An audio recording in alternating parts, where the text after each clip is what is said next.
एकमुश्त वोट के लिए अरविंद केजरीवाल ने इमामों और मुअज्जिनों को वेतन देना शुरू कर दिया ताकि चुनावों में एक तरफा वोटिंग उनके पक्ष में हो। इसके लिए केजरीवाल ने करदाताओं के धन को पूरी बेरहमी से लुटाया। लेकिन अब दिल्ली हाई कोर्ट ने इस मामले में केजरीवाल की सरकार और वक्फ बोर्ड के साथ आतिशी मारलेना को भी लपेटे में ले लिया। हाई कोर्ट ने दिल्ली की आम आदमी पार्टी सरकार और दिल्ली वक्फ बोर्ड को एक जनहित याचिका पर सुनवाई करते हुए नोटिस जारी किया। इस पीआईएल में सरकारी पैसों से इमामों और मुअज्जिनों को वेतन देने की नीति को चुनौती दी गई है।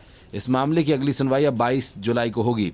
बार एंड बेंच की एक रिपोर्ट के मुताबिक एक्टिंग चीफ जस्टिस मनमोहन और जस्टिस मनमीत प्रीतम सिंह अरोड़ा की डिवीजन बेंच ने कहा कि यदि एक संस्था को मदद दी जाती है तो दूसरे धार्मिक संस्थाएं भी आर्थिक मदद मांगने के लिए कल आगे आ सकती हैं। बेंच ने कहा कि यदि यह एक धर्म के साथ किया जाता है तो दूसरे भी आगे आएंगे और कहेंगे कि हमें सब्सिडी दीजिए।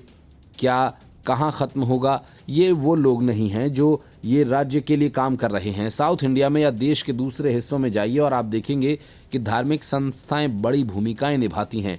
यदि आप प्राचीन भारत के बारे में पढ़ेंगे, पूरी अर्थव्यवस्था मंदिरों के इर्द गिर्द घूमती है। सभी संस्थाएं समान हैं। कोर्ट ने दिल्ली सरकार के वित्त विभाग को भी पक्षकार बनाया और सभी पक्षों को 4 सप्ताह के भीतर जवाब देने को कहा है। याचिकाकर्ता वकील रुक्मणी सिंह ने कहा कि भारतीय संविधान कहता है कि राज्य को सेक्युलर रहना है और इसलिए एक धर्म के लोगों को वेतन मानदेय देने की दिल्ली सरकार की नीति संविधान के खिलाफ है।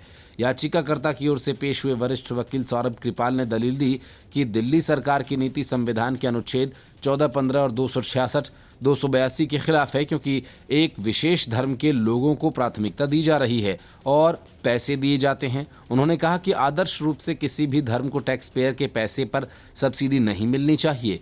ये एक धर्मनिरपेक्ष राज्य का मूलभूत सिद्धांत है।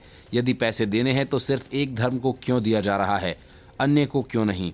उन्होंने कलकत्ता हाई कोर्ट के एक फैसले का भी हवाला दिया जिसमें पश्चिम बंगाल सरकार की किसी तरह की एक स्कीम को बंद किया गया था और कृपाल ने जोर देकर कहा कि इमामों और मुअज्जिनों को हर साल 10 करोड़ रुपए दिए जा रहे हैं।